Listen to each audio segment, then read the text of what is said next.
Greetings and welcome to the United States Transhumanist Party Virtual Enlightenment Salon. My name is Gennady Stolyarov II, and I am the chairman of the U.S. Transhumanist Party. Here we hold conversations with some of the world's leading thinkers in longevity, science, technology, philosophy, and politics. Like the philosophers of the Age of Enlightenment, we aim to connect every field of human endeavor and arrive at new insights to achieve longer lives, greater rationality, and the progress of our civilization. Greetings, ladies and gentlemen. Today, I will speak to you about the greatest enemy of all of us. Now, you may be wondering what that enemy is, especially given that a lot of media attention has been devoted to threats such as terrorism, nuclear war, oppressive governments, all of which are, to a greater or lesser degree, threats. But none of them compare to the threat that I'm about to discuss. Not even the great genocides and slaughters of the 20th century can come anywhere close. And for my religious audiences, no, I am not talking about hell or eternal damnation or the devil. I don't even believe in any of these. What I'm talking about is something that has been accepted as routine and commonplace in not just our society, but in societies throughout human history. And it should never have been so accepted. What I'm talking about kills about 100,000 people every single day in all societies. What I'm talking about is death. Death through senescence, so-called natural causes, even though there's nothing natural about it. Indeed, all death is due to some kind of problem with the body. Most of deaths that occur in old age occur from one of three causes. One of these is heart disease, some kind of failure of the heart. The second is a brain illness, some kind of failure of the brain.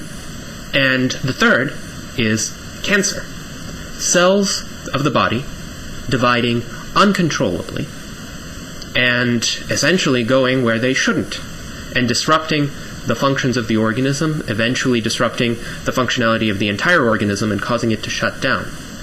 I repeat, there is nothing natural about any of these conditions. Most of them are extremely painful. Most of them are extremely debilitating, leading a person to lose his or her physical functionality or mental functionality, to suffer horrific pain for months.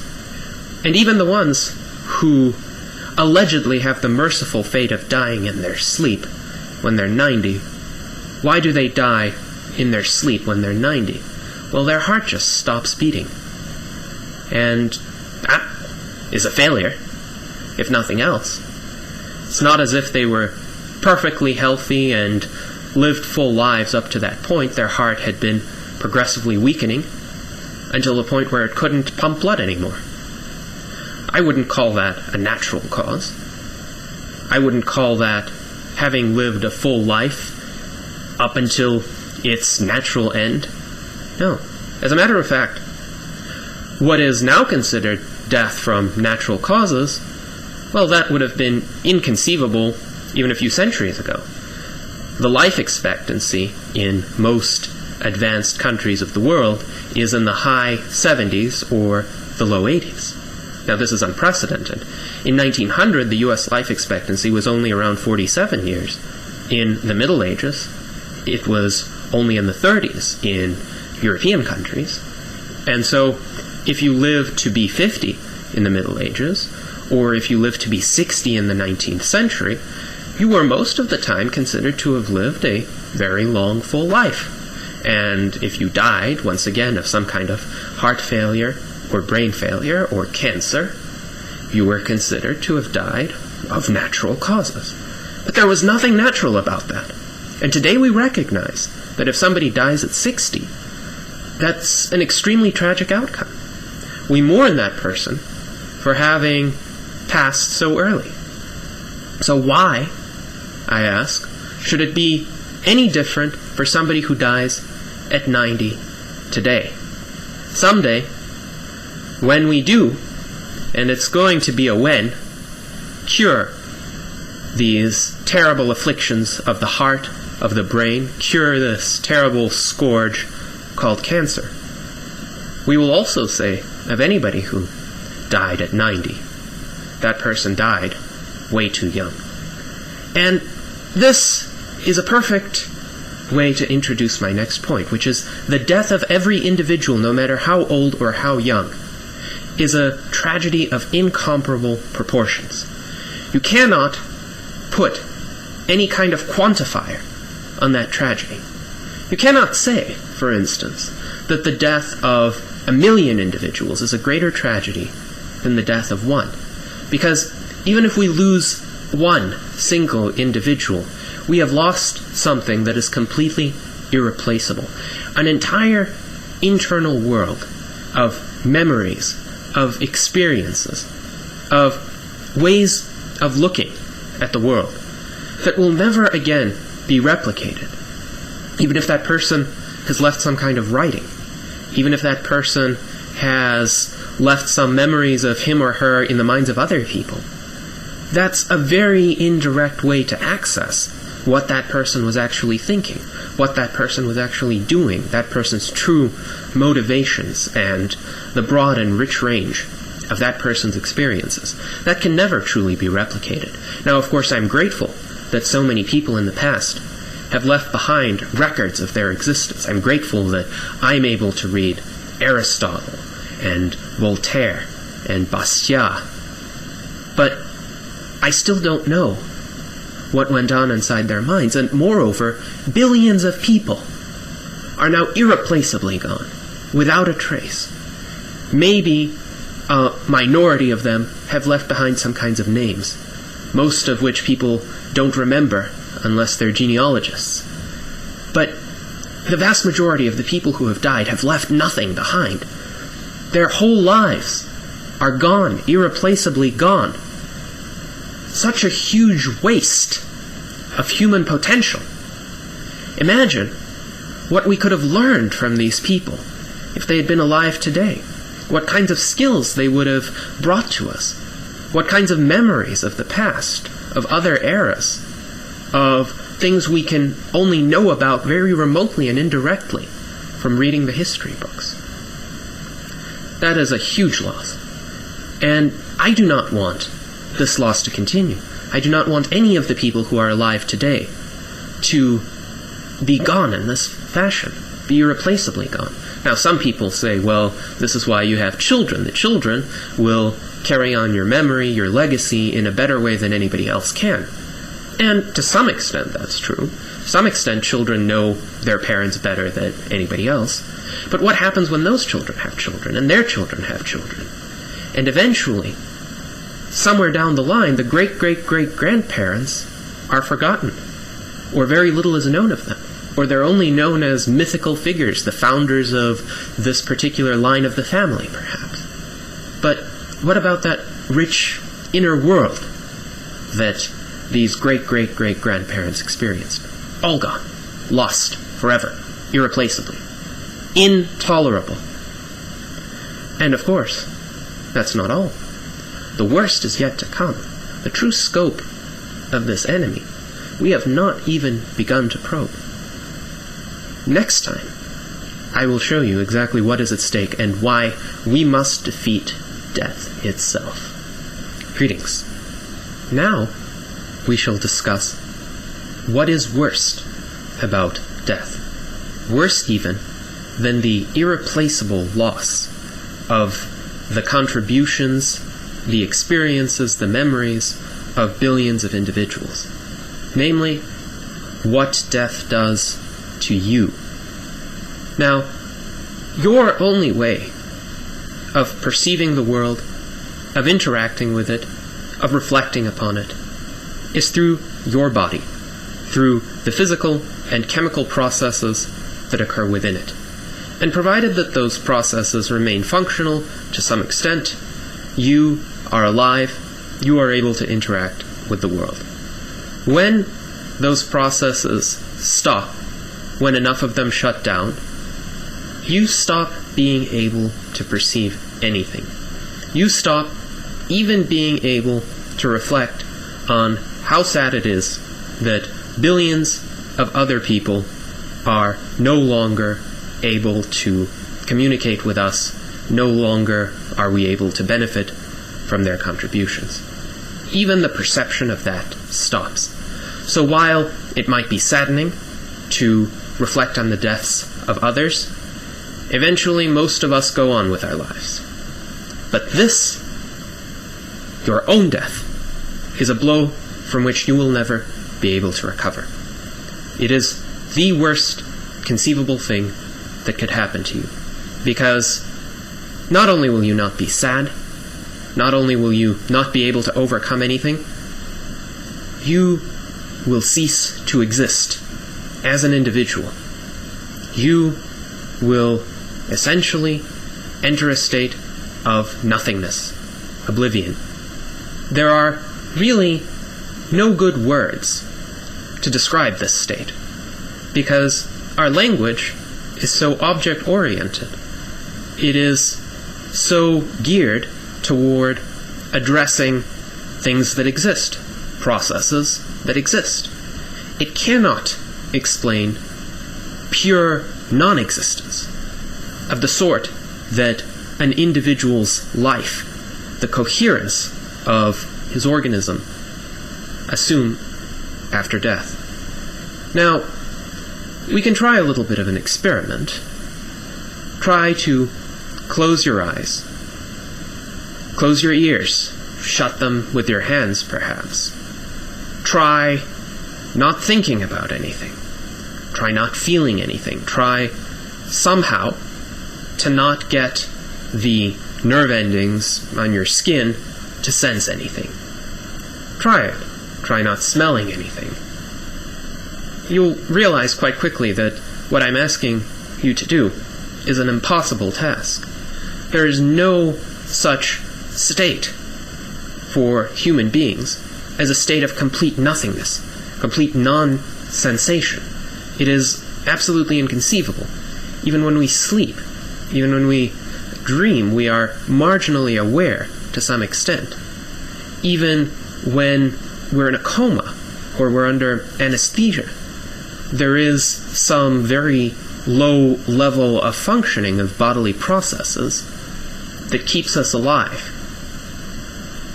When that's gone, we cannot even conceive of this.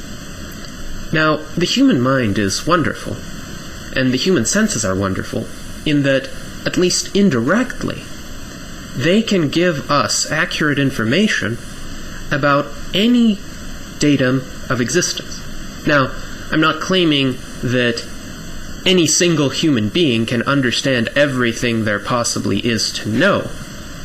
I don't even believe necessarily that there is a finite amount of information to know. However, any particular question you ask, any particular datum of existence you try to figure out, some human's mind, using some kinds of instruments, some kinds of logical devices, will be able to find out the answer. Likewise, with any problem in the world, some human's mind, eventually, with some kinds of instruments and ideas, will be able to solve that problem. Except for one question. And that question is, what is it like to be dead? Well, that question is not answerable. That question is not answerable because it is actually a falsely constructed question. It presumes that to be dead is to be. Once again, our language is so oriented toward existence that it's very difficult for us to grasp that death is the opposite of being. It is complete non-being. It is the complete disintegration of the individual, the complete disintegration of everything we perceive, everything we think about, everything we experience. And I believe that that is the worst possible fate. Because even if you suffer greatly, even if you endure horrific pain, torture, sadness, perhaps because of the loss of loved ones, at least your body and your mind can struggle against that. At least, perhaps, if you're experiencing pain and torture, your desire to endure that, your desire to overcome it, shows some endurance of your individuality, some kind of resilience within you. Likewise, if you've suffered a tragedy, a loss in the family, and you're determined at once to overcome it and yet to remember the people that you've lost, that also shows that your individuality continues to endure, that you have not been destroyed by this. But death is synonymous to your own destruction. Essentially, when you die, that's it. You've lost. There's nothing more for you. There's no you. And to add to that, as I mentioned in the first part of this presentation, others don't remember you. At least they don't remember you at nearly the level of detail that would be necessary for an accurate impression. So that is, I believe, the most horrific part of death, the annihilation of the individual. Now, of course, this great, horrific fact was the reason why religions were invented.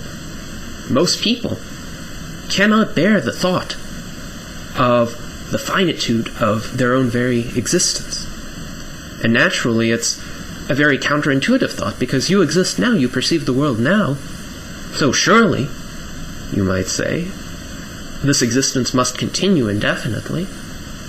Surely, this can't be all that there is to life. Surely there must be another world where you continue to live after you die, and perhaps it's a better world. Well, it's a comforting thought.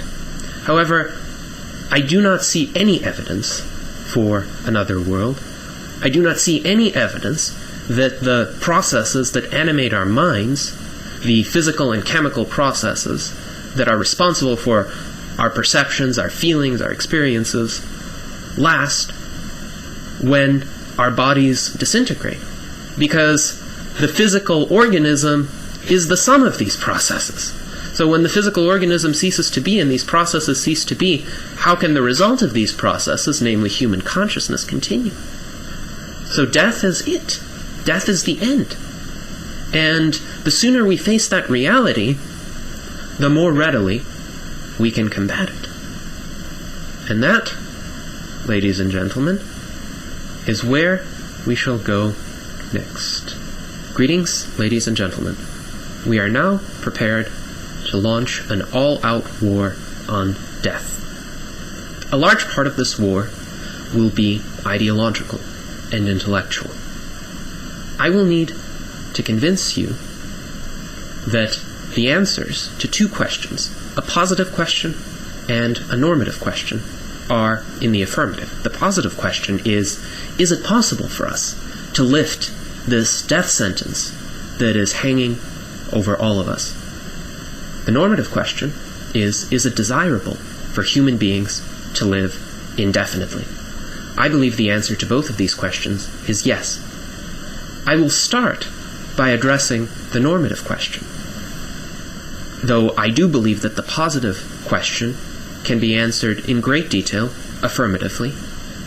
And I encourage you, if you are curious at this point, to go to www.mprize.org, where a lot of knowledgeable scientists will be able to convince you that yes, it is indeed possible to stop human senescence within our lifetimes, and at least greatly expand human lifespans by orders of magnitude through an approach called Strategies for Engineered Negligible Senescence, or SENS for short. But I would like to start with the normative question, because I believe that if you are convinced that resolving this problem is not only desirable but quite necessary, then you will be motivated to look for these positive solutions and perhaps contribute a great deal to the knowledge that is already there. Now, a common argument that is leveled against proponents of eternal life is, well, won't it be boring to live for a very long time? Now, I believe that the answer to that question is no, and I will endeavor to convince you of this. Think about this. How many books have you personally read? And what fraction is that number of the total number of books in existence? Let me give you a little hint. In just the United States, at present, over 1,100 books are being published every single day. Can you read 1,100 books a day? I don't think so. So you're missing out on much of the material that is just coming out, just the new material. But think about all of the material that has already accumulated. All of the information, all of the fiction, all of the non-fiction, all of the facts and experiences that you are just completely missing out on because of your miserably short lifespan. Think about this. Let's say you have an adult lifespan of 100 years, and you are a super avid reader. You can read one book per day without any problems. Let's say you go to your local library, and this is all you do for 100 years. You manage to eat and perform all the other necessary functions on the side. So, for 100 years, you will read approximately 36,500 books in your lifetime.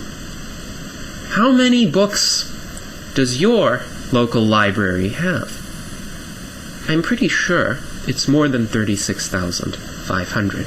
So in a lifetime that is considerably longer than the average lifetime today, you will probably not be able to go through a single library of books. And somebody is going to tell me that extremely long lifespans will lead people to become bored?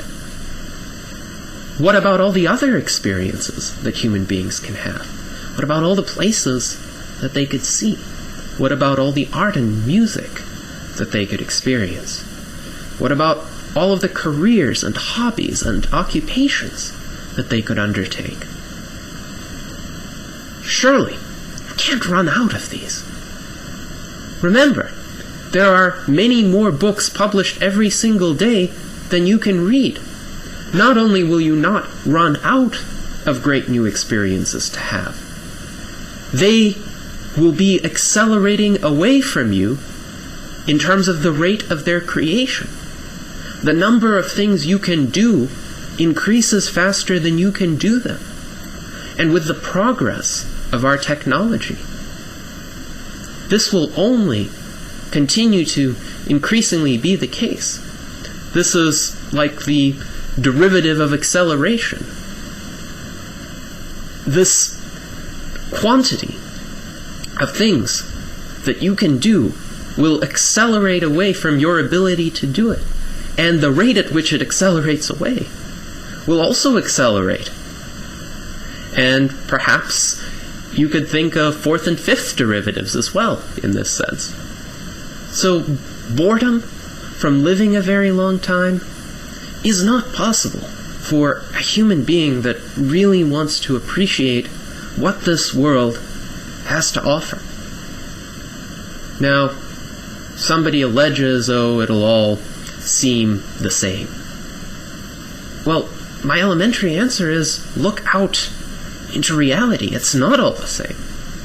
New concepts, new ideas, new works of art and literature and music are being created every single day. If you think they're all the same, you either haven't been looking hard enough where the problem is with your own mind and not with the world and not with your life. The problem is with your own approach toward the world. It is a great bit of common but not too common wisdom that says that the only people who truly get bored are boring people. People who, despite this abundance of possibilities for what you can experience and what you can do and what you can create, can't find a way to occupy their time. I find, personally, that I have the opposite problem. I have so many things I want to do, so little time to do them in. And come to think of it, if the life expectancy of human beings doesn't increase past what it is today, I've already lived a quarter of my expected life. That's frightening. That is completely frightening. Because I have not done nearly a quarter of what I want to do with my life. I have not done 1/1,000,000th of what I want to do with my life. Think about not just taking in what the world has to offer. Think about also contributing to what the world has to offer. Creating your own. Try composing some music. Try writing a book or an essay. If you're a painter, try creating a work of art. All of these activities will occupy a lot of your time, and they're extremely worthwhile activities to pursue. Try inventing a new technology. Try developing a new political system that will not oppress people.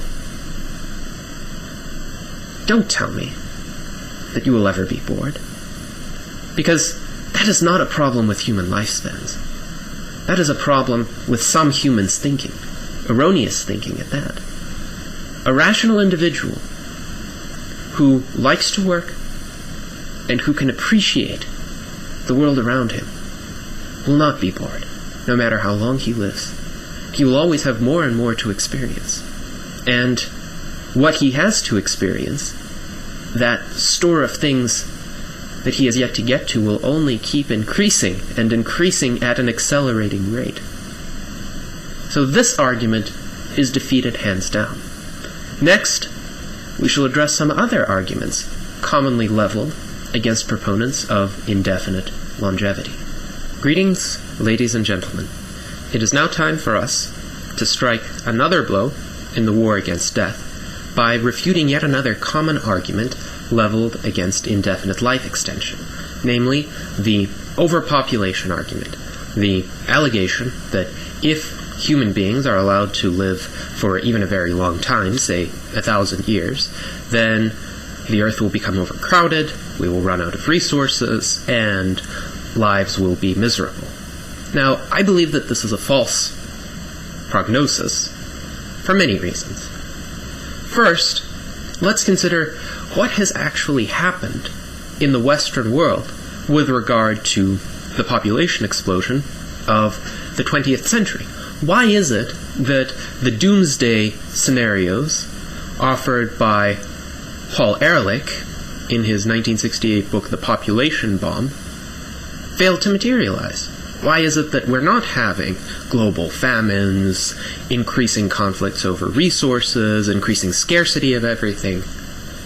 Well, what Paul Ehrlich didn't take into account was the progress of technology. At about the time that Paul Ehrlich wrote, something happened called the Green Revolution. The Green Revolution allowed for genetically engineered crops to be inexpensively distributed to countries in the third or developing world and fed billions of people that would otherwise have starved. Now, farmers can grow crops at a much greater density than before, and can grow crops with far superior nutritional value than before. Golden rice, a genetically modified crop, is now being extensively distributed in the developing world and is going to alleviate a lot of hunger. And the other amazing thing about the Green Revolution is, despite extensive extensive propaganda against it, with fears of frankenfoods and other scares being raised, not a single negative health consequence has been observed as a result of genetically modified foods. So that has fed a few billion people. There have been other trends in industrializing countries, such as the falling birth rate, which has dramatically slowed the rate of population increase. The fact is, the birth rate currently is falling in all countries as a result of the shift from a predominantly agricultural lifestyle to a predominantly urban manufacturing or service-based lifestyle. In a manufacturing or service-based economy, children become not producer goods, but consumer goods. On the farm, you always need an extra hand. It's nice to have 8 or 10 workers around whom you don't have to pay wages, who will do a lot of the farm work for you. Now, in an urban setting or in a service-based economy where there are a lot of advanced skills that are required, most children do not have yet the skills that are necessary for them to be competent in the workplace. And in the meantime, they need to be fed and clothed and educated for a while, and that becomes expensive. Many people can't afford to have a lot of children anymore, and moreover, there's a great opportunity cost to one's career of having a lot of children. So birth rates throughout the world right now are declining. And actually, in Europe, in Japan, in Russia, birth rates are right now falling below the replacement rate of the population. So, I don't believe that's a doomsday scenario either. I don't believe that we're either headed for a population bomb or a demographic winter. But I must note that with increasing industrialization, with the advent of more technologies, birth rates go down. There's no reason why this shouldn't continue to be the case. Now, the fears of those who believe a demographic winter may be upon us will actually be alleviated by the arrival of indefinite life, because we would not see any net population decreases if the birth rate keeps falling, people keep having fewer children, but the people who are around already are going to remain around. They're going to live indefinitely. So the overall population isn't going to increase. Very much, at least. And the people who are still around, because it's senescence, it's the biological aging process that we're going to try to combat, will not be a toll on them. They will still be as productive as before. They will still be able to produce goods and services, develop new ideas, and contribute to our economic well-being. So, we will not face the catastrophic overpopulation whether or not we have indefinite life. But if we have indefinite life, we will not face demographic winter. Now, furthermore, the idea that our resources are finite is not quite true, because a resource isn't the same as physical stuff. Yes, you could say the physical stuff the Earth is made of is finite, but a resource has to be something that is perceived by human beings to be useful. There was a time when oil was not considered a resource by human beings. It was considered a pollutant, just waste. Farmers would pay to have large amounts of oil removed from rivers that they had in their territory because it would just contaminate the crops. They didn't know what else to do with it. And then in the 19th century, John D. Rockefeller figured out that you could use oil for heating homes. And then later on, automobile manufacturers figured out how to use oil to fuel cars and other vehicles. And all of a sudden, from becoming a harmful nuisance, oil became a resource. And let me ask you another question. At which time in the history of the world has there been more oil available to human beings than at any other time? The answer is right now. There is more oil right now that we know of that is available for human use than has ever been available before. Because much of the oil that wasn't a resource earlier in our history is a resource now, because we've developed technologies to extract that oil from various deposits that would have been inaccessible to us before. Even if we had known, for instance, about shale, we would not have been able, in prior decades, to unlock the oil that is within it. And do you think that human ingenuity will stop all of a sudden? That humans will not invent new technologies and new ways of extracting these resources? The Earth, without any human technologies, could support a population of a few million people. Now we have 6.5 billion people and growing. And we have more than enough food to feed them all. And many, many other resources per person that were not accessible to even the kings of old. A very instructive book for those who fear overpopulation under any scenario is Julian Simon's The Ultimate Resource. The ultimate resource, according to Simon, is the human mind. The human mind invents continually new ways to develop physical things into resources that human beings can use. And that will include in the future new sources of energy, new ways of developing food, new ways of manufacturing things quickly and effectively, new ways of conserving our resources, so that even though we do have a finite amount of stuff to deal with, we can use that stuff in ways that can sustain an indefinite number of people.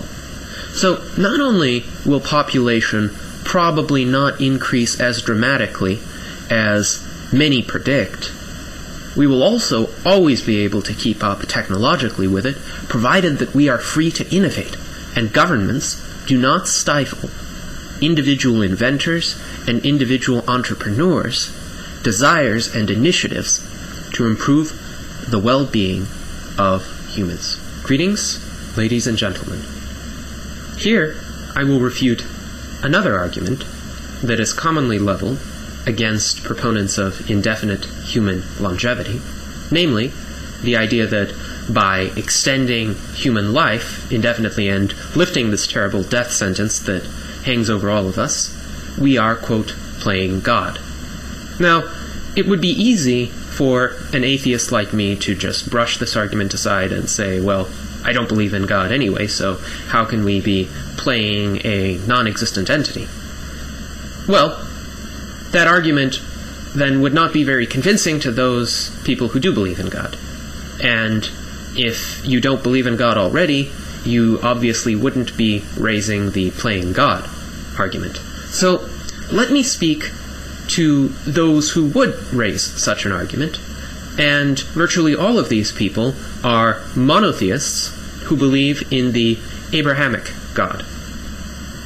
Now, the Abrahamic God is defined as being simultaneously omnipotent, omniscient, and omnibenevolent.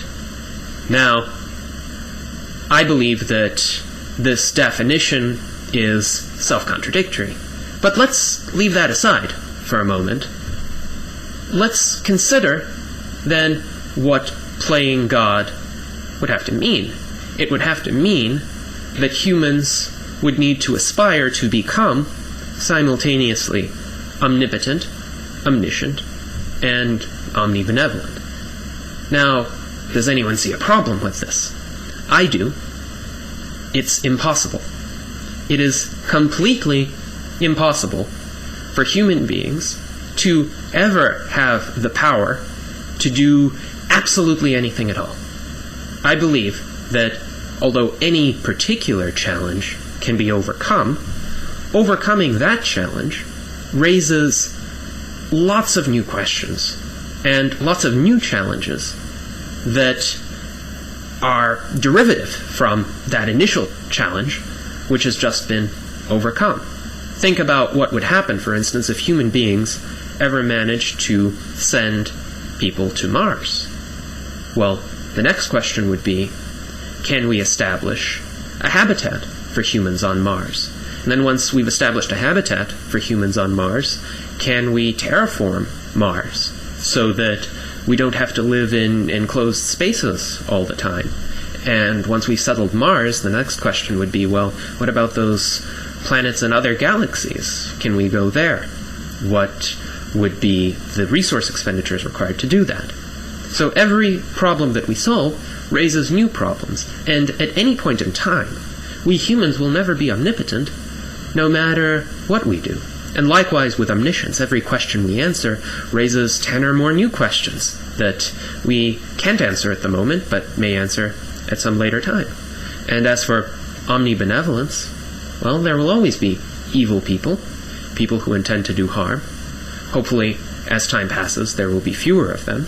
But if human beings have free will, as many people with both a religious and non-religious disposition recognize, then a person can always choose to be evil. So it's not like human beings, all of them will ever be completely benevolent all the time. So it's impossible for human beings to become like God under the Abrahamic definition. It won't happen. If human beings achieve indefinite longevity, there will still be many, many obstacles to them becoming omnipotent, omniscient, and omnibenevolent. Let's say that human beings do manage to ward off senescence so that we don't have to die before we're 100 or 120. Well, there will still be other major problems to resolve, like how do we prevent an asteroid from hitting the Earth and wiping out all of the human species and a lot of the other life that exists here? How do we settle other planets? How do we design viable political systems that don't oppress human beings and don't deprive them of their freedoms? Those will still be problems that we would need to address at that time. And moreover, curing senescence will not mean eliminating accidental causes of death. So other problems that would arise would be, how can we be safer? How can we fight fewer wars? How can we develop safer transportation?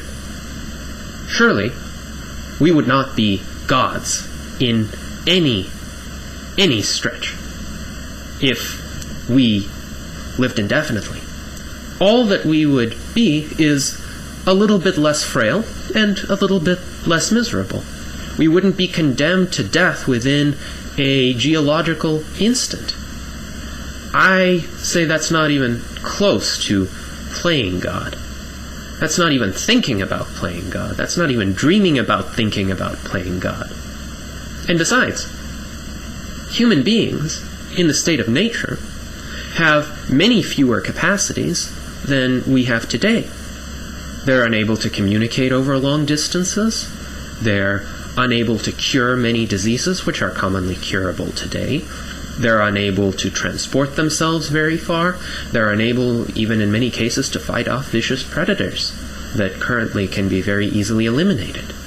Now, if somebody in an earlier era suggested one of these innovations, would it have been right to accuse that person, as many people doubtless did, of playing God, simply because he attempted to broaden the range of human ability? Now, as we understand, those prior inventions, which most religious people use as well, were not playing God, so neither will be the many future inventions that will come about. So, I'm not here trying to challenge anybody's faith in God, although in other places in this series I might. But for this particular argument to be rejected, you don't have to reject your religion. To have progress is not the same as to become or try to become omnipotent and omniscient. It is possible to recognize human limitations in that sense without renouncing all of the good things we can do to improve our lives. Greetings. Here, I would like to refute two more commonly asserted claims against indefinite longevity, especially against the kind of longevity that would reverse the biological aging or senescence process and essentially keep us humans young for as long as we can be. So, one of the arguments is that getting biologically more senesced, getting older, is actually a great thing. It's a dignified state, it's a noble state, it's nothing to combat. And to that claim, I have to answer the following. There is common throughout human societies a certain respect for older people. Now, we have to ask, why does this respect exist?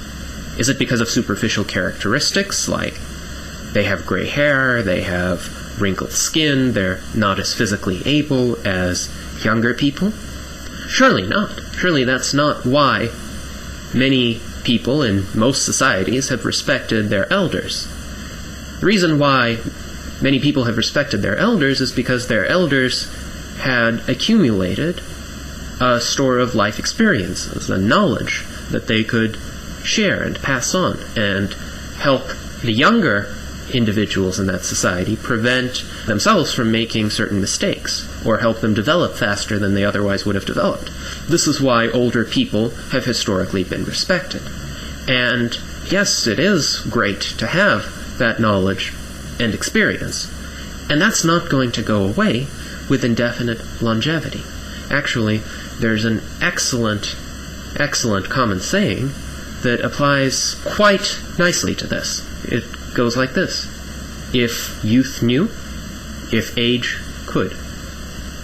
That is, the great tragedy of most human societies today is that the people who are able, because of their physical abilities, because of their levels of both physical and mental energy, to change things substantially for the better, don't know how to go about doing it.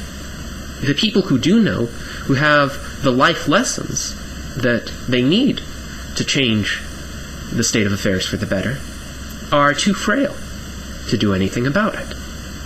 And yes, some people might be able to snatch a few years from middle age to be able to really affect the state of the world for the better, but that's still not many people. Most people, by the time today that they reach a point in their careers where they're actually in control of substantial amounts of resources, have their health begin to fail, and therefore are not able to accomplish as much as their youthful selves would have wanted to accomplish. I certainly never want to be in that state, and I think both my younger and my older audiences will sympathize with me when I bring forth that proverb. So, yes, there is a reason to respect older people, but it's not because they're frail and decaying. It's because of their good attributes. It's because of what they can do and what they can teach us. And that will stay with the elimination of senescence. Imagine all of these older, wiser people having the bodies of 25-year-olds and still being able to teach us just as much or more. Because as they get even older, as they live into their triple and quadruple digits, they will accumulate even more life experiences, even better guides for those who are younger than they. So this argument doesn't hold. My second refutation concerns a claim made by some, most notably by Steve Jobs of Apple Computers, that death is needed to essentially replenish our creativity in a way by bringing fresh minds, fresh people into our society, by essentially throwing out the old, replacing it with the new, mixing things up a bit, and having people who can look at old problems from a new perspective. Now, I grant to Mr. Jobs and others who are like-minded that having the ability to look at problems from a new perspective can be beneficial in many times. Having a diversity of people with a diversity of ages, with a diversity of backgrounds, is always very good. But if this is the case, if they are correct in asserting this, then it would follow that more diversity is better. So let's ask this question. Which situation is more diverse? When we have 3 or maybe 4 generations alive at the same time, or when we have 50 or 100 different generations alive at the same time? You see, in order to bring in the new, we do not have to take out the old. As a matter of fact, if we let the old and the new compete simultaneously, we will be able to pick the best of all worlds. And of course, human beings aren't static either. They adapt to new ideas and new economic realities. So if anybody from any generation, if there are 50 or 100 of them, has an idea that transforms the society for the better, then most people from all the other generations will adopt that idea as well. I'm sure, for instance, that Benjamin Franklin would have loved the internet, as would Thomas Jefferson. They would have thought it a great way to disseminate information and ideas. And I'm sure if Thomas Jefferson and Benjamin Franklin were alive today, they would have been on YouTube, delivering speeches, as I'm doing right now. So, in order to have a diversity of ideas and an abundance of new ways of looking at things, we do not need to kill or allow to die millions and billions of people. We just need to keep introducing new people, which will happen naturally. Some people will always have children, and if they don't have children, we can genetically engineer new human beings if that's the great concern, if we want more diversity of people from different ages and different generations. Don't need to let anybody die off. Once again, referring to my first presentation, it would have been invaluable for us to have some people around who had been alive during classical antiquity, during the Middle Ages, during the Renaissance, during the Enlightenment. Have them share their experiences, their views of how the world has changed, the lessons they have learned. The loss that we have experienced by not having these individuals around is incalculable. And it would be wonderful if we could minimize that loss in the future, if not altogether eliminated. Greetings, ladies and gentlemen. Today I'm going to refute yet another argument that is commonly leveled at proponents of indefinite human life, which I call the argument from motivation. This argument asserts that human beings, if they lived forever, would not be motivated to do much of anything, because they don't have the sense of urgency of getting anything done. If they have all eternity to do it, this argument asserts, then they'll just sit around and be idle in the present, because they know that they can get around to whatever activity is in question in the future. I believe this argument is false, for several extremely important reasons. First of all, this argument presupposes that no person actually enjoys the act of creation more than the act of being idle.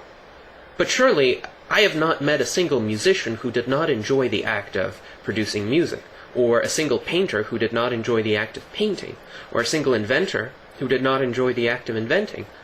Surely, if a musician did not enjoy the act of producing music, not just the final result, but the process of creation itself, then this person has no business being a musician.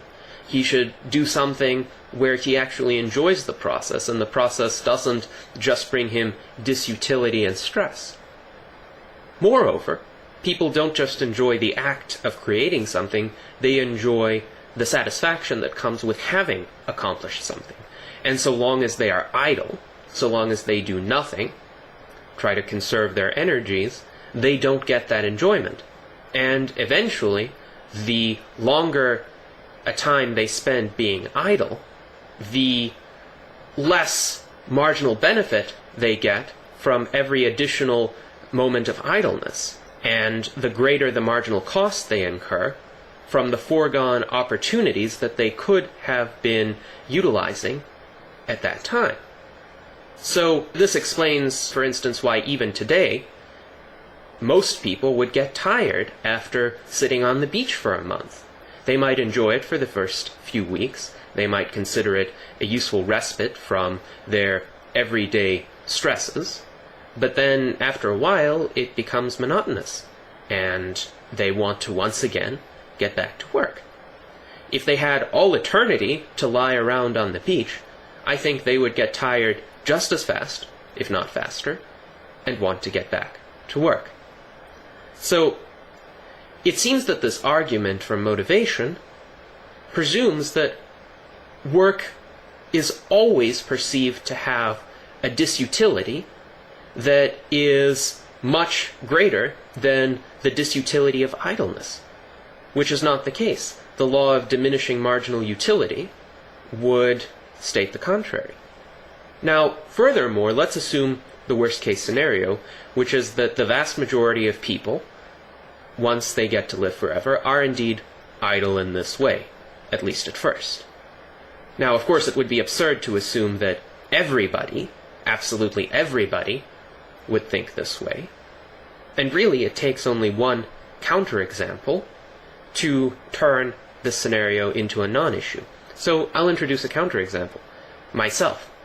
I know for a fact that right now, because of the limited time available in my life, I'm not exploring nearly as many fields of human endeavor. I'm not doing nearly as much in terms of a variety of activities as I would have liked to do had I had thousands of years ahead of me. So, if I did all of a sudden have these thousands of years ahead of me, I would all of a sudden invest myself in a much greater variety of activities. And I would do it very fast. And other people who think like me would do likewise, because they would understand the law of compound returns. The law of compound returns applies not just to money sitting in a bank account. It applies to the vast majority of human endeavors that have any kind of tangible byproduct. Let's say you are making a machine. Once you make that machine is capable of doing something. It is capable of making consumer goods, or it is capable of making other machines. And it is capable of making them in a greater quantity than unaided human labor could achieve. Likewise, if you use that machine to make even more machines, then you're going to have even greater productivity later on. And the earlier you start, the more astronomical your gains in productivity can be later on. Now, with regard to compound returns, the difference between waiting 1 year versus waiting 2 years isn't very large. But say the difference if, for instance, you decide to invest something for 4,999 years versus deciding to invest something for 5,000 years, even at a small per annum percentage increase, can be astronomical. It could be in the tens of millions or billions or trillions or even higher orders of magnitude, depending on the initial amount invested. So if I just have a choice of investing my money for 1 year or for 2 years, and I can invest it for 2 years if I start now, or for 1 year if I start next year, it won't make much of a difference to me if the percentage rate increase of my money per annum is not very large. But it would make a huge difference to me at the same percentage rate if I could invest my money now or next year for either 4,999 years or for 5,000 years. So that would give me an incentive to start really quickly. Now, what would happen to all those other idle people who see this and who see these astronomical gains accruing to a relative handful of individuals? Because in this scenario, everybody else is lazy and does nothing. The individuals who don't just sit around are going to acquire the vast majority of the resources. In fact, they're going to create so many resources that, relatively speaking, everything that came before their increased activity will seem fairly small. So everybody else will think, well, why are these people getting all the goods, and why are we not getting anything? Maybe it has to do with the fact that they're producing and we're not. And once again, this is where the positive motivation comes in. most people are much more readily moved by carrot incentives than by stick incentives. If they see an excellent new technology that they could use that makes their lives more comfortable or more convenient, or that enables them to have a broader range of experiences, and they see somebody else having it, but they don't have it, they're going to want to have it. It's actually a much more effective incentive than to tell them, work or I'll kill you, or work and you'll die anyway, so you better work now, which is essentially the status quo. So I believe the argument for motivation fails. And in fact, it can be turned around. We could say that really, in the status quo, most people have no real reason to utilize their full potential when they work. Because why bother, say, making money or accumulating a lot of property when you don't have a long time to live in this world and it will all be gone for you? You're not going to experience it for very long, so what's the use? That could be an argument that would turn around the accusation of those who oppose indefinite human life. Now, of course, we see in today's world that many people do work and accomplish. But first I wonder, do they really, really use their full potential?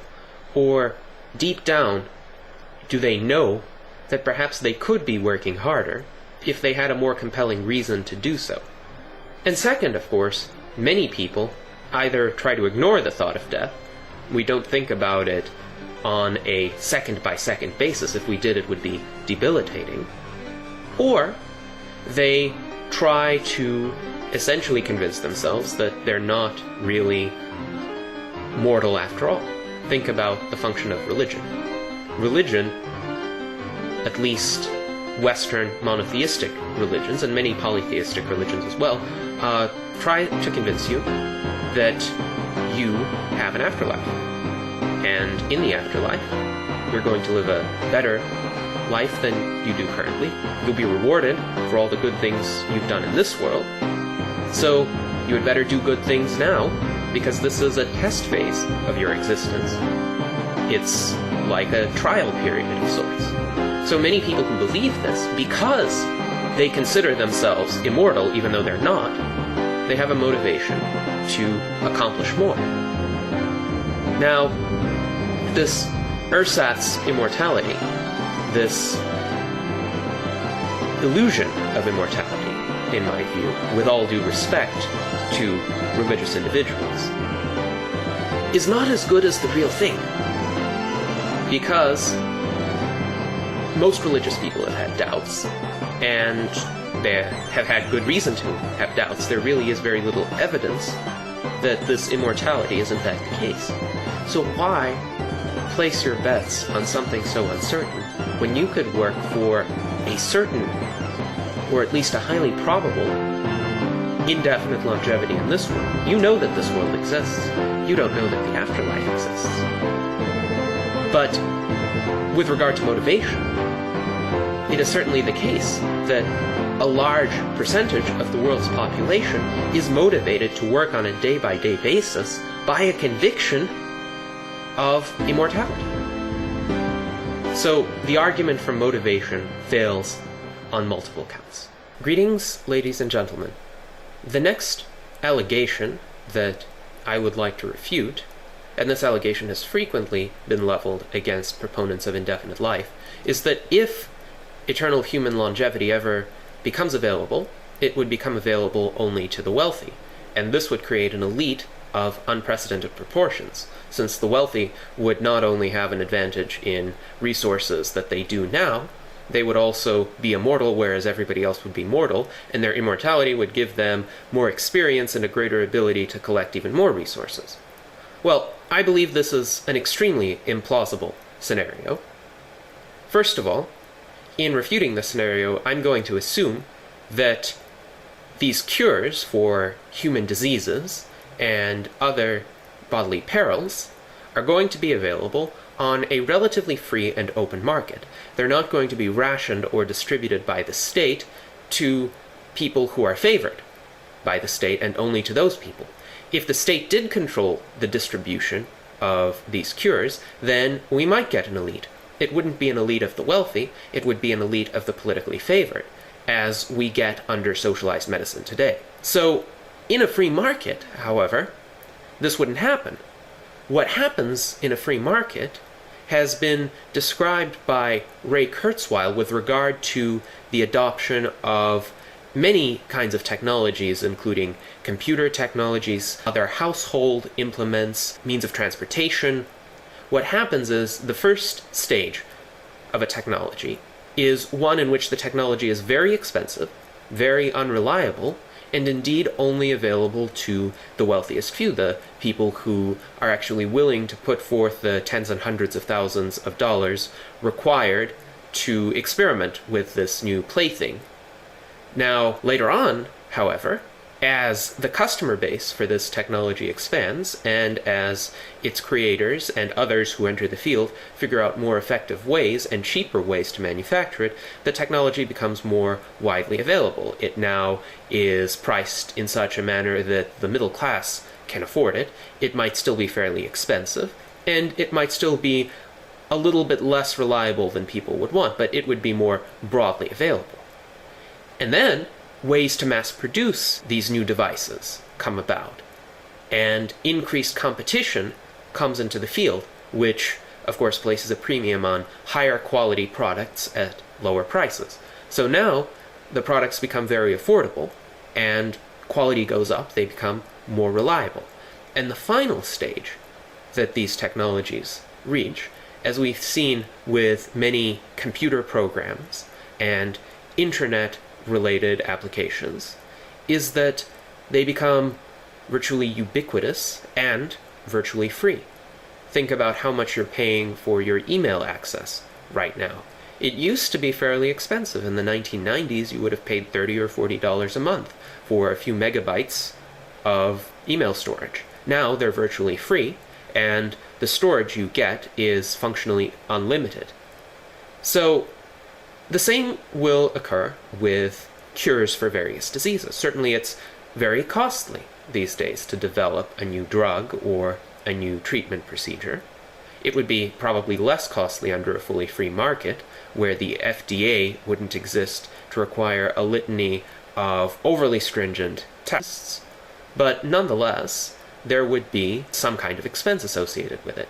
And naturally, the first few customers of these treatments are going to be people who can afford them, namely the very wealthy.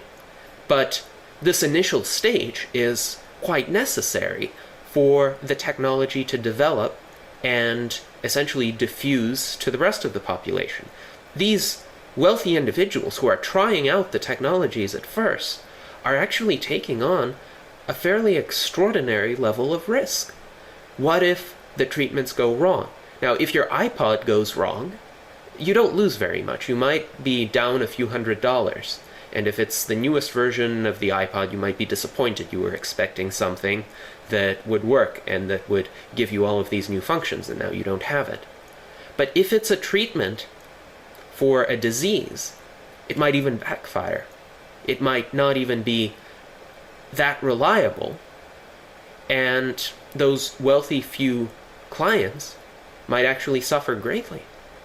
So they're not at all as highly privileged as most people assume they are. Indeed, their experience in trying out these products first is integral for quality products to come to the rest of us.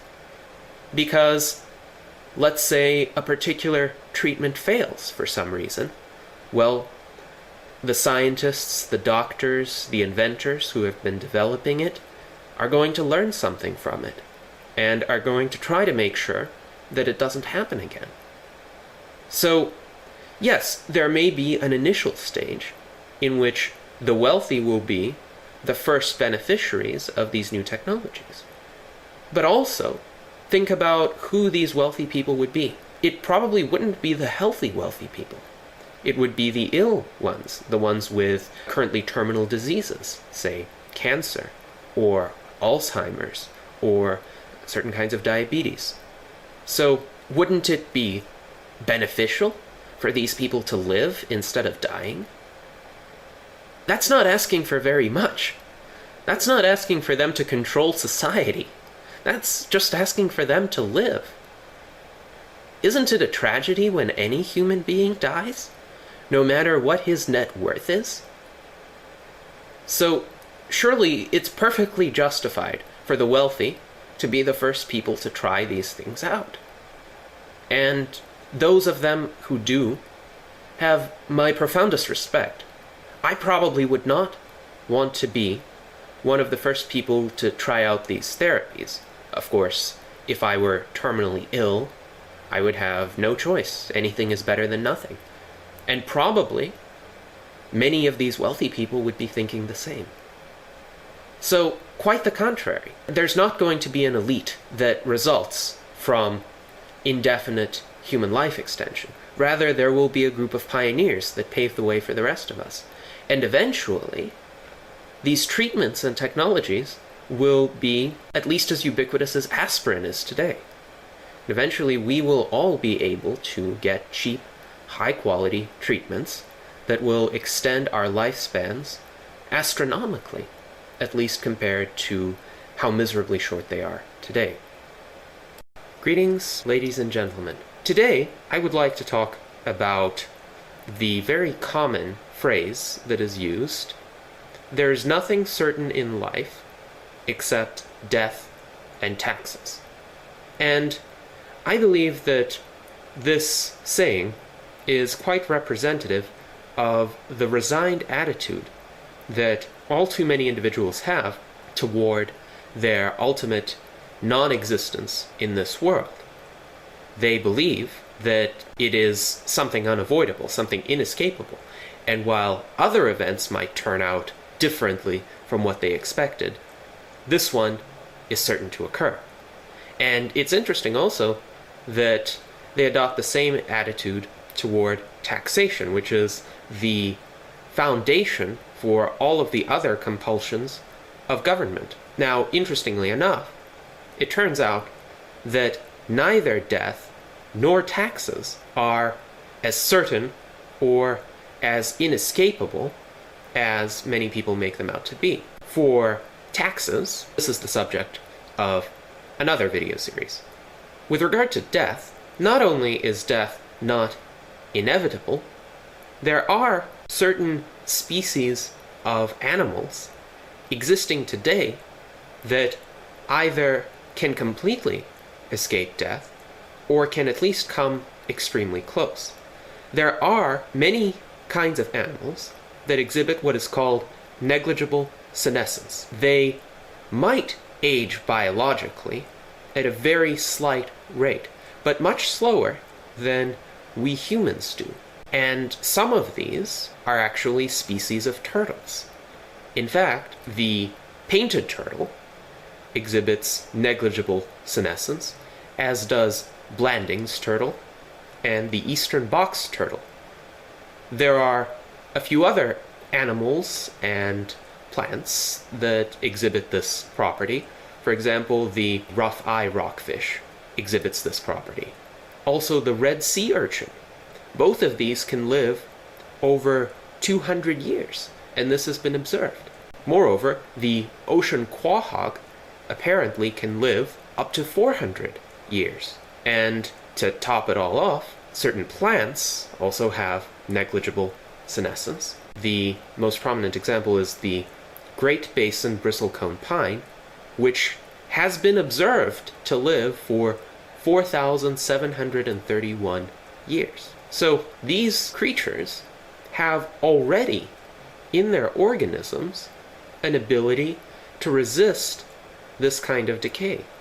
And even if they do age biologically somewhat, it is at a much slower rate than we do.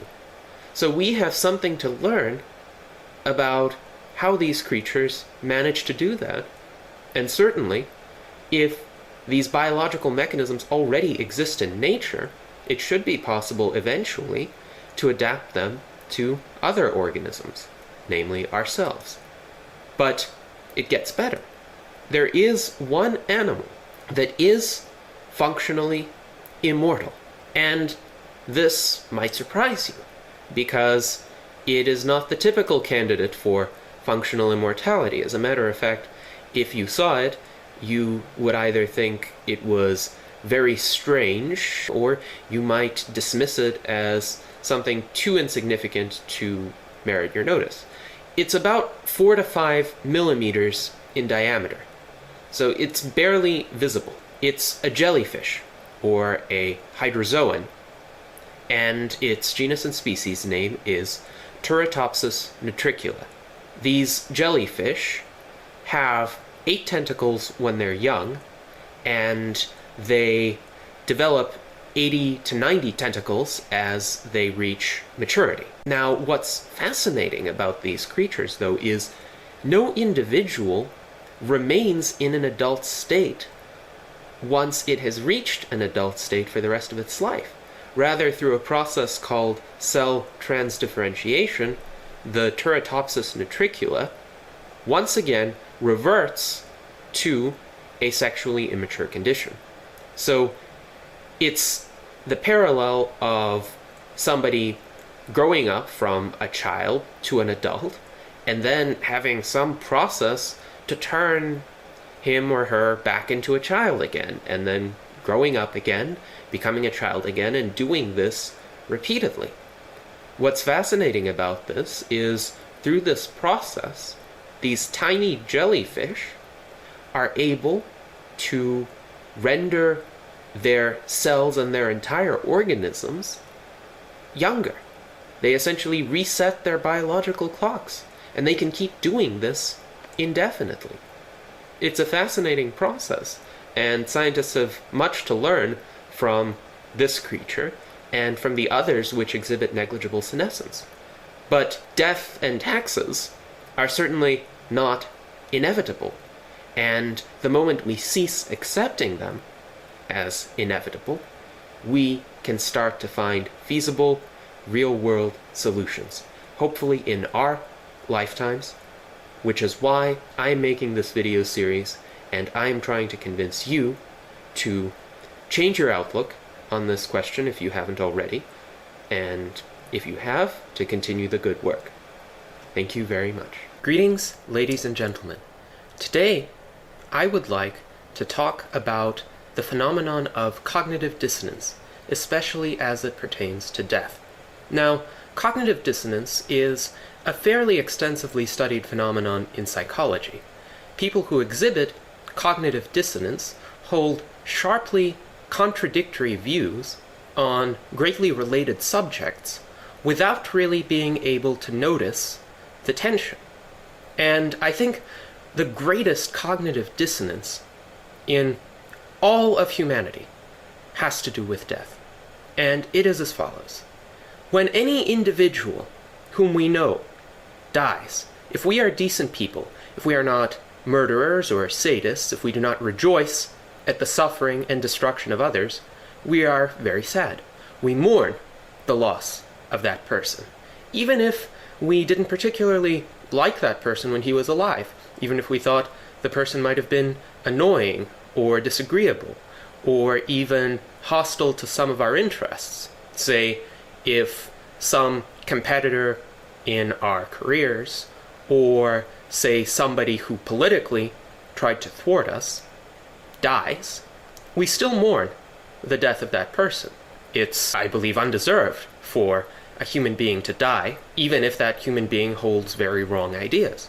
So, if an individual is destroyed in this fashion, we mourn him. But so many people in the world, probably still the majority, believe that death in general is at least natural, and even, for many of them, desirable, somehow justified by the natural course of things. And therein lies the cognitive dissonance. The death of any particular person is seen as a tragedy, but death in general, which is just the sum of all the particular deaths, in all the particular gruesome ways that people can die, once again, there is no really peaceful or dignified way to die, is seen as normal, natural, and even desirable. Now, that is severe cognitive dissonance. How can any individual instance of something be bad, but the sum of all those instances be good. It makes zero logical sense. So I urge consistency in one way or another. Of course, I would prefer consistency in one of these ways, but in order to be consistent, individuals who hold that death in general is good should also hold that any particular death is good, which of course would immediately lead everybody else to realize just how sad and just how contrary to our elementary understandings of morality and of the value of each individual human being such a position would be. I don't think any person who rejoiced at the death of a neighbor, a friend, or even an opponent would be respected or associated with by anybody else. But that is what that person would have to do if he would want to consistently hold the belief that death in general is desirable. Because anything in general is just the sum of all of its particular instantiations.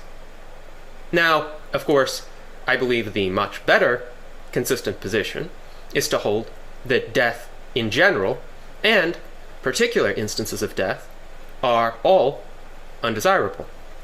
Which means, if my friend dies, that's horrible. If my enemy dies, that's horrible. If a human being I don't know dies, that's horrible. And the fact that billions of people have died and faded in complete oblivion throughout history, that is also horrible. Unimaginably so. So that is the logical way and the moral way to resolve this commonly held cognitive dissonance. Now, I would also like to address some mechanisms that have evolved throughout the centuries to prevent people from thinking about this cognitive dissonance. Namely, I'm talking about euphemisms when referring to death.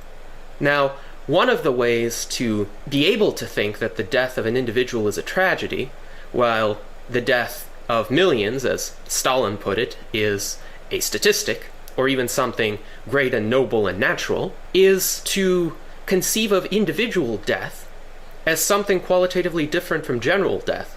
Typically, people refer to death in general as death, but in individual cases, they say not that this person has died, but that this person has passed on, or is no longer with us, or some other pleasant-sounding euphemism. Another example of this is to refer to somebody as the late person X. And whenever I hear that expression, I wonder, what is person X late for? Is he late for the bus? Is he late to work? Is he late to school? No! Absolutely not. He's not late to anything. He's dead. Destroyed. Absolutely gone. There is no more person X, and will never be a person X again. So, to compare that to being late to something is to minimize the horrendous significance of the fact that person X is irreversibly gone. So, what I would urge is a cessation of all euphemisms pertaining to death. Don't say, oh, this person has passed on. This person is no longer with us. Or worse yet, don't say this person is in a better place. He's not in a better place. He's nowhere. He's gone. He doesn't exist. Say, person X is dead. Say it with a straight face. Call things by their proper names. And when people, in general, begin to refer to individual death as death, and then, whenever they're confronted with arguments that death in general is good, then the cognitive dissonance will become much more apparent to them. So, next time you're at a funeral, or next time you discuss one of your deceased friends or relatives, don't mince words. Say, this person is dead, and I'm very sad that this person is dead, because through this person's death, we have lost something that we can never again regain. And also, don't try to sugarcoat the fact that some person has died. Don't use grand-sounding generalities about the nobility of death, or the possibility of a better place. Whenever a person dies, this is not a loss that can be remedied by any kinds of words, and to attempt to remedy it is, I believe, an insult to the memory of the deceased. Rather, say openly and frankly, this person's loss is an irreversible tragedy. We cannot do anything to stop it. We cannot do anything to reverse it. The only thing we can do is look toward the future and make sure that further such losses do not occur. Thank you very much. Greetings, ladies and gentlemen. Today, I would like to address a fairly infrequent but quite original argument against indefinite life, which some individuals might raise. And this argument suggests that if human beings live for very long amounts of time that begin to be geologically and evolutionarily significant, such as hundreds of thousands or millions of years, there could arise a peculiar kind of tension.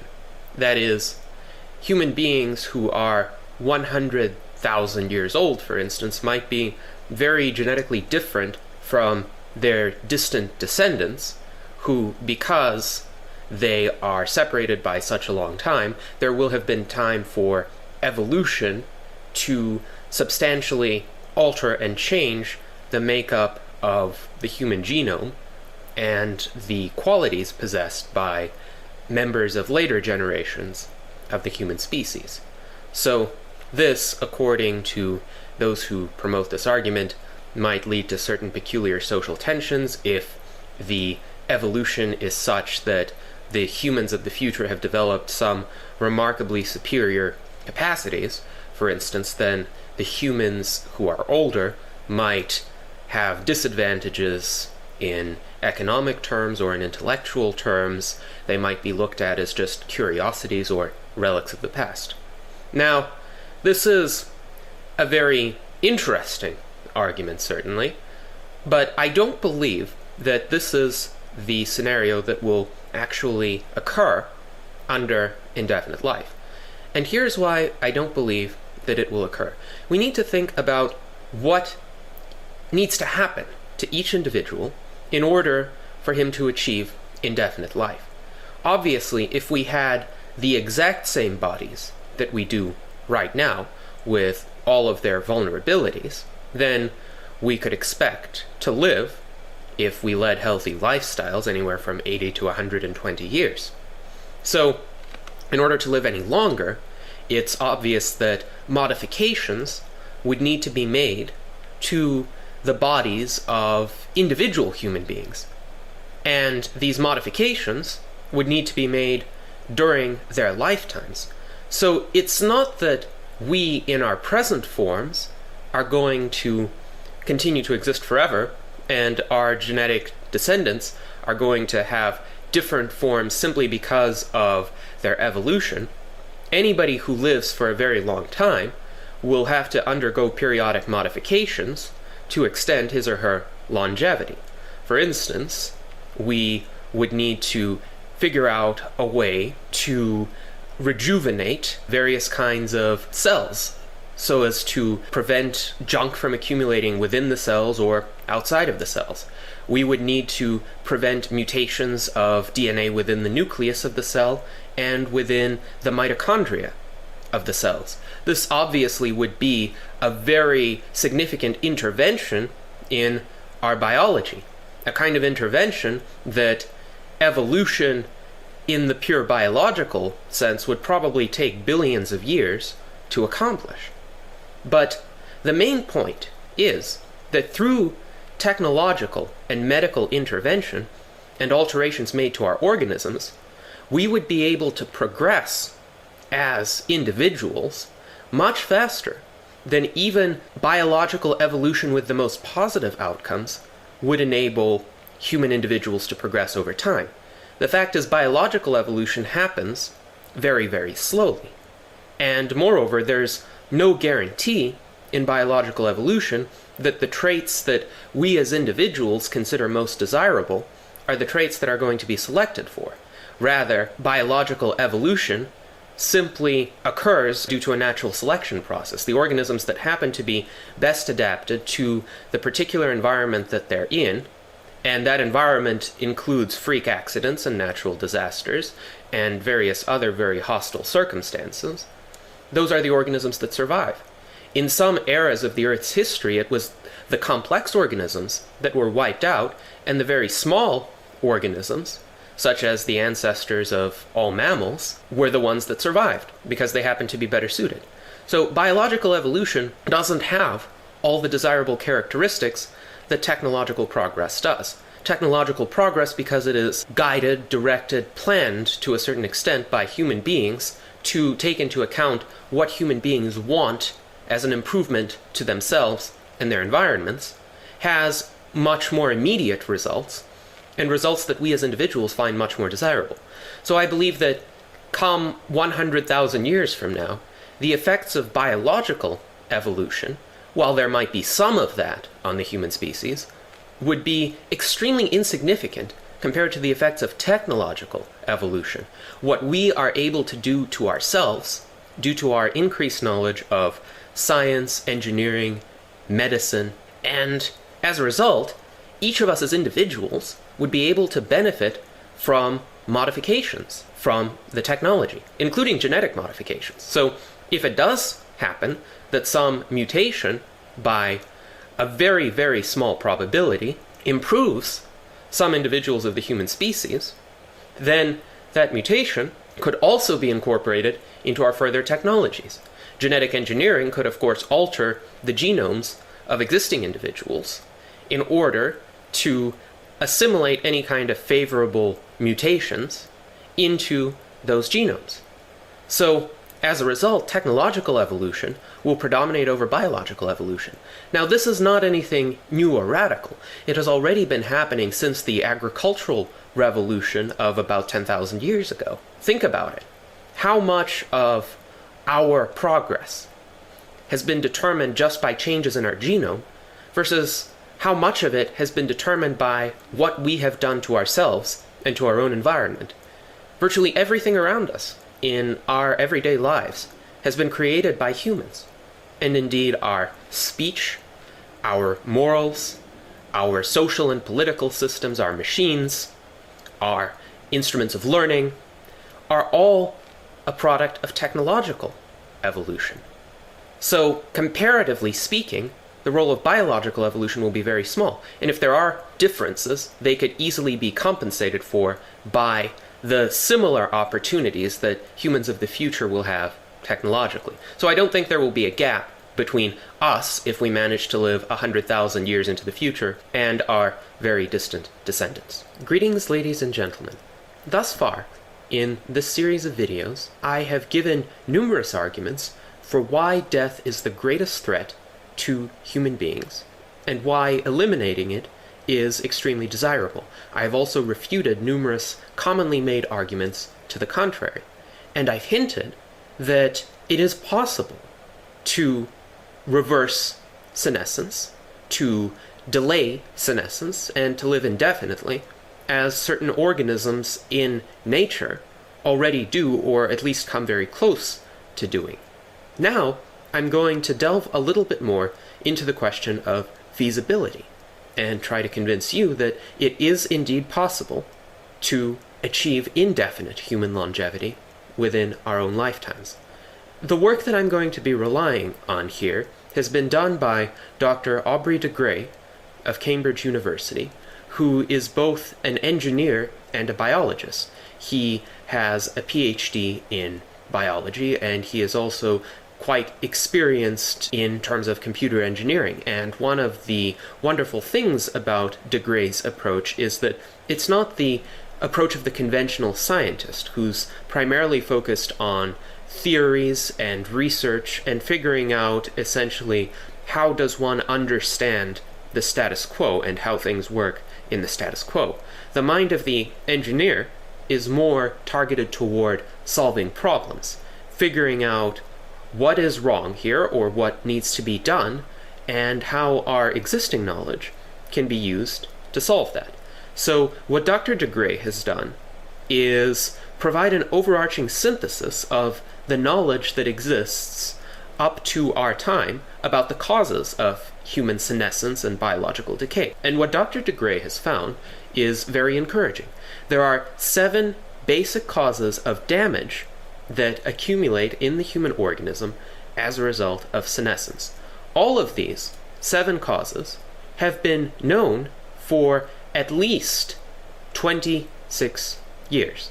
Now, what this means is that there probably aren't any others, because during the past 26 years, biotechnology and our understanding of human biology has made magnificent strides, and we have now so much computing power and far superior analytical techniques than we had in the early 1980s. So it's unlikely that any new causes are going to be discovered. So the 7 primary causes that Dr. Degrey depicts, I will be discussing briefly here. I can only provide a sketch, but if you want more specific details, I encourage you to look at Dr. Degrey's article, The Quest for Indefinite Life II, which I have linked in the references section accompanying this presentation. So the first cause was first pointed out in 1955, and it is cell loss or cell atrophy. And essentially, some cells deplete faster than they are created. This is especially true in the heart and in the brain and in muscles as the human organism senesces. And what can be done to fix this is, first of all, somehow inducing cells to divide more frequently naturally, or introducing growth factors into cells to increase the rate of growth and division, and also through stem cell therapy, which introduces entirely new cells into the organism, which can divide and grow even if the existing cells don't grow and replicate as fast as they are destroyed.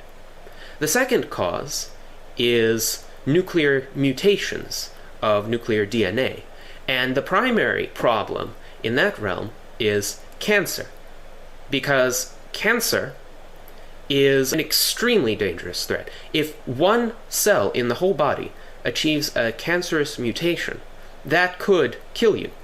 Many other kinds of mutations, such as mutations that suppress certain cell functions, they don't necessarily take over the entire body. A few cells might get them, but the other cells will function just fine. But a cancerous mutation has the ability to destroy the entire body, so it is by far the greatest threat. If you cure cancer, you, by and large, resolve that particular problem. Then, there's the problem of mitochondrial mutations, first pointed out in 1972. Now, mitochondria are cell organelles. They perform the function of cell respiration. They're essential for the cell to be able to utilize any kind of energy. And the mitochondria have their own DNA. If something goes wrong with that DNA, such as a mutation, the mitochondria will not be able to perform cell respiration properly, and the cells, of course, will not be able to get the energy that they require to function. So that needs to be fixed. In 1965, the fourth cause was discovered, which is cell senescence. Some kinds of cells, especially in cartilage and joints, accumulate over time, and these cells are often very toxic, and they produce an excess of certain kinds of proteins, which impairs bodily functions. Also in this category are fat cells, especially visceral fat cells within the abdominal cavity. So a technique needs to be discovered to go into these places and essentially obliterate these dangerous cells. The fifth cause is extracellular crosslinks. Essentially, proteins that are outside of the cells and exist outside of the cells for a very long time are susceptible to chemical reactions with one another. And these chemical reactions are very often unaddressed by the body's natural mechanisms, and these reactions distort the functionality of the proteins. One big consequence of this is the rigidification of artery walls, which causes a lot of heart problems for people later in life. This problem was first pointed out in 1981, so it's one of the latest of the 7 primary causes of decay through senescence. The sixth cause was identified the earliest in 1907 by Dr. Alois Alzheimer, the person who discovered Alzheimer's disease, and essentially stuff outside of cells accumulates that has no useful biochemical functions and indeed impairs many biochemical functions. A prime example of this are the amyloid plaques that occur in the brain and are the primary cause of Alzheimer's disease, which afflicts over half of the people over age 85. So if we can get rid of that, that would significantly extend the human lifespan, especially for older people. Now, intracellular junk is the last of these 7 causes. It was first pointed out in 1959. And this junk accumulates as a result of cells breaking down a lot of molecules of certain types. And the cell machinery to break down these molecules is fairly versatile, but there are many kinds of compounds that it simply can't deal with, and these compounds just accumulate over time. Now, for cells that divide very frequently, this isn't as much of a problem, because as the cells divide, the junk gets distributed among these cells. It gets diluted. But there are many cells that don't divide as rapidly. And so for them, the accumulation of this junk is a big problem. There needs to be a way found to essentially go into these cells and eradicate this junk every once in a while so that it doesn't impede the functionality of the cells. So here are the 7 causes. We already know what the problem is. We have a basic outline. And from that, plans of attack have been developed by Dr. de Grey and others. So this is an extremely promising field, and hopefully we will have some breakthroughs in it within the next few years and within the next few decades as well. Greetings, ladies and gentlemen. So now that we've outlined the nature of the problem and the 7 primary causes of senescence, the next big question that arises is, how will indefinite life come about? What will be the process? What will be some steps along the way? And I would like to emphasize, first of all, that the common perception of how immortality might come about is not really the way it's going to happen. That is, at no point in time will there be invented a single pill or elixir or medicine that will make the person who takes it functionally immortal. Rather, longevity will be increased incrementally, step by step. Indefinite life will not occur as a result of human beings at any point in time having an infinite life expectancy. Rather, what will happen is that life expectancy will increase faster than human beings age. Currently, according to inventor and futurist Ray Kurzweil, whom I will mention later, we gain, on average, about 3 months of life expectancy every year. So, as we get older by 1 year, medical technology and other factors in our lives progress to the point that we can expect to live another 3 months longer than we could before. But of course, because we had also lived 1 year of our lives, the net change in our life expectancy is negative 0.75 years. But what is going to happen if the rate of medical and scientific progress and perhaps societal progress, so that we have fewer wars, fewer accidents, fewer other kinds of catastrophes and natural disasters, what if that rate becomes so fast that life expectancy will increase every year by more than 1 year? This means that the longer we live, the greater a life expectancy we're going to have. So just by surviving into the future, we can guarantee increasingly longer lifespans, and that in effect will be indefinite life. If we can survive to that threshold where life expectancy will begin to increase faster than we age or senesce, then we could at least get indefinite life. we would, of course, as individuals, still have to be very careful not to die untimely deaths, and wait for times when safety will be improved, as well as medical technology, so that the probability of dying an untimely death will be decreased. Now, of course, these improvements to human longevity will not come all at once. They will come gradually and incrementally, and indeed, many of them have already come about. Remember, the life expectancy of a human being without any kind of technology during hunter-gatherer times, during the Paleolithic era, was anywhere from 20 to 30 years. Now, it's in the high 70s and in the low 80s. Certainly we have come a long way. And as more diseases are cured, as various kinds of treatments and rejuvenation therapies are developed and marketed, that life expectancy will increase incrementally.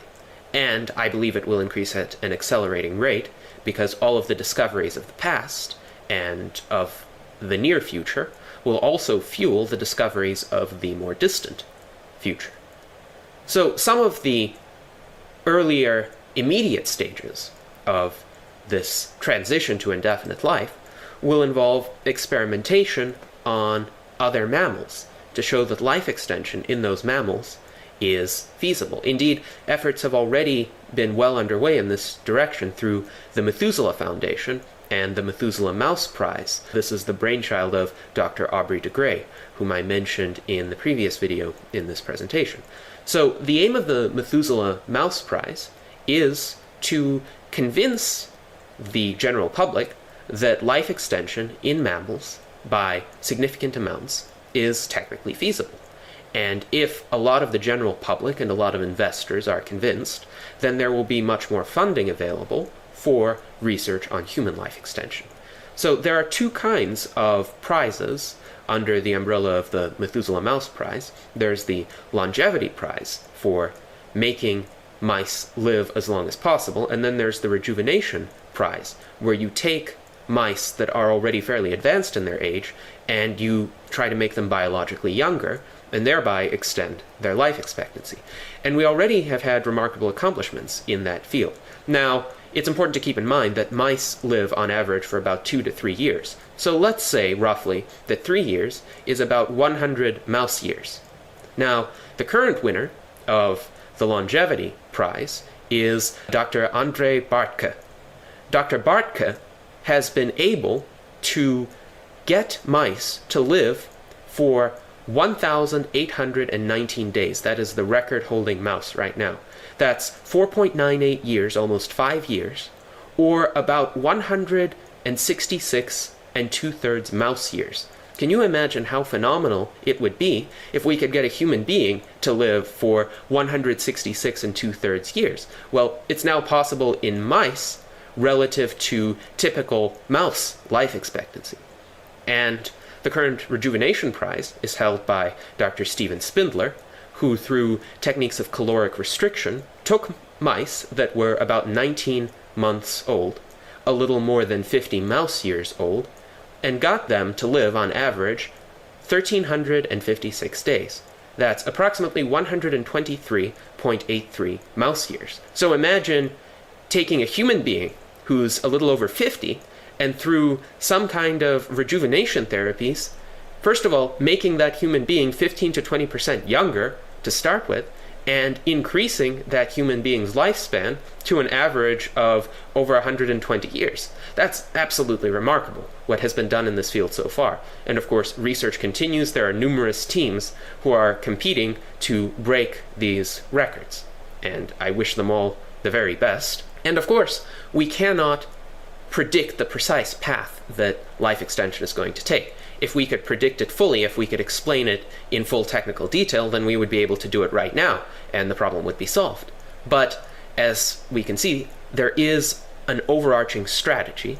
There's a general plan, there's a general idea of what might happen. And also Ray Kurzweil, who is an inventor and futurist who has won numerous awards of the highest caliber. He has developed a lot of software, a lot of artificial intelligence work, a lot of wonderful quality musical instruments, and a lot of technologies that have aided the disabled in living fuller lives.